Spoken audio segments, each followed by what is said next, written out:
बिहार की पूर्व मंत्री मंजू वर्मा से जिला बेगूसराय की एक स्पेशल एमपी एमएलए कोर्ट में चल रहा है और इसमें हाल ही में काफी दिलचस्प मोड़ आया है। काफी असाधारण है कि ये केस फैसले के लेवल से आप सोचिए 3 अलग-अलग बार बहस के लिए वापस आ चुका है।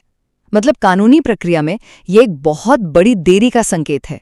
दूसरा जो हालिया डेवलपमेंट है वो ये कि मंजू वर्मा के तरफ से जो वकील हैं ललन महतो, उन्होंने एक ऐसा नया कानूनी पॉइंट उठाया है कि उससे मामले की पूरी दिशा ही बदल सकती है। और आखिर में अब सबकी नजरें टिकी हैं अगली सुनवाई पर। देखना ये होगा कि अभियोजन पक्ष के वकील राजकुमार महतो इस नई दलील का जवाब आखिर देते कैसे हैं।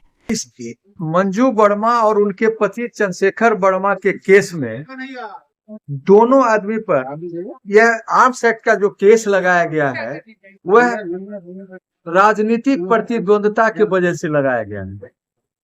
वह केस में हुआ ये था कि डिस्चार्ज का पिटीशन दोनों पति पत्नी की ओर से दाखिल किया गया था न्यायालय में, जिसकी सुनवाई हुई और न्यायालय ने सुनवाई के बाद डिस्चार्ज के पिटीशन पर 28/6/19 को डिस्चार्ज पिटीशन दोनों का खारिज कर दिया था। उस आदेश के खिलाफ मंजू वर्मा की ओर से माननीय उच्च न्यायालय पटना में आवेदन पत्र दाखिल हुआ, रिवीजन दाखिल हुआ।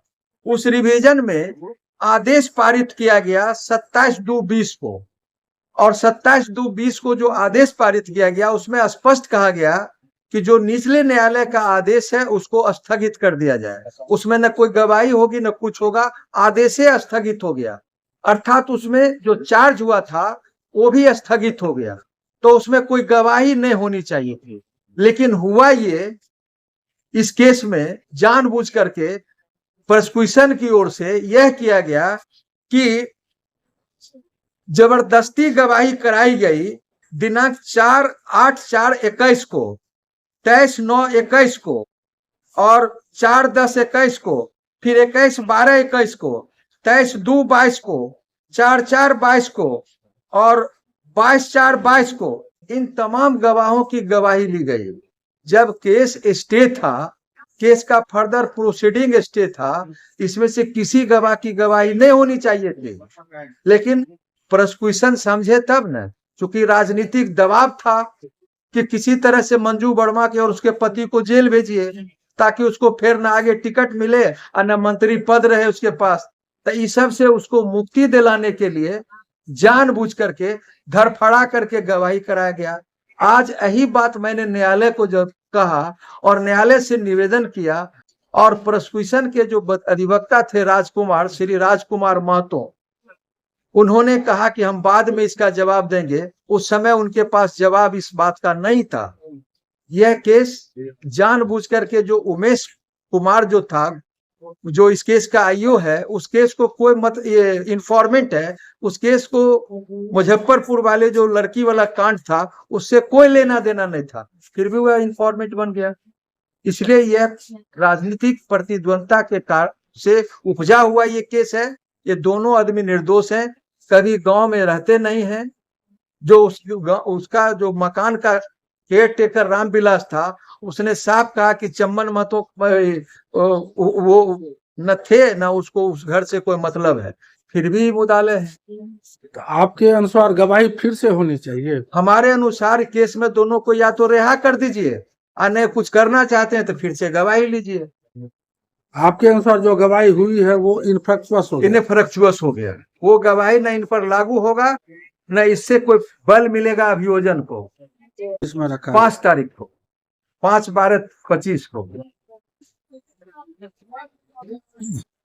ये 28/6/2019 को ट्रायल कोर्ट स्पेशल एमएलए गुरसंजय बाबू के द्वारा इनका डिस्चार्ज पिटीशन लोअर कोर्ट में खारिज हुआ। इसके विरुद्ध ये डिस्चार्ज के बिंदु पर ये हाईकोर्ट गए। हाईकोर्ट में 27/2/20 को 27/2/20 को हाईकोर्ट में स्टे हुआ था, लेकिन इससे पहले ट्रायल कोर्ट ने 6/2/20 को उस केस को चार्ज फ्रेम कर दिया गया। चूंकि जिस समय ऑनरेबल हाईकोर्ट का आदेश आया था उससे पहले चार्ज फ्रेम हो गया था दिए गए डिस्चार्ज के बिंदु पर।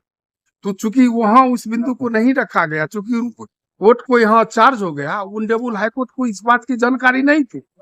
जब चार्ज फ्रेम इससे पहले अगर हो जाता 27/2/20 को के बाद अगर होता तब कानूनी बिंदु पर ही बहस होता, लेकिन ये चार्ज फ्रेम हो गया ऑलरेडी 6/2/20 को, इसलिए लीगल है। जो भी गवाही हुआ वह पूर्ण रूप से सही है। अच्छा, हमारा एक सवाल है कि वहाँ स्टे किस चीज के लिए हुआ था? स्टे हुआ है कि तत्काल स्टे हुआ, चार्ज के बिंदु पर नहीं। चार्ज के बिंदु पर स्टे हो गया। हाँ, कि चार्ज नहीं करना है। नहीं करना, लेकिन उससे पहले चार्ज फ्रेम हो गया। आपका कहना है कि जो हुआ है नियमानुकूल हुआ है और सही है। उनका कहना है कि उस समय स्टे लगा हुआ था, इसलिए चार्ज गवाही फिर से होनी चाहिए। नहीं, ऐसी बात नहीं है, चूंकि चार्ज फ्रेम इनसे स्टे से पहले हो गया और उनका डिस्चार्ज पिटीशन भी खारिज हो गई।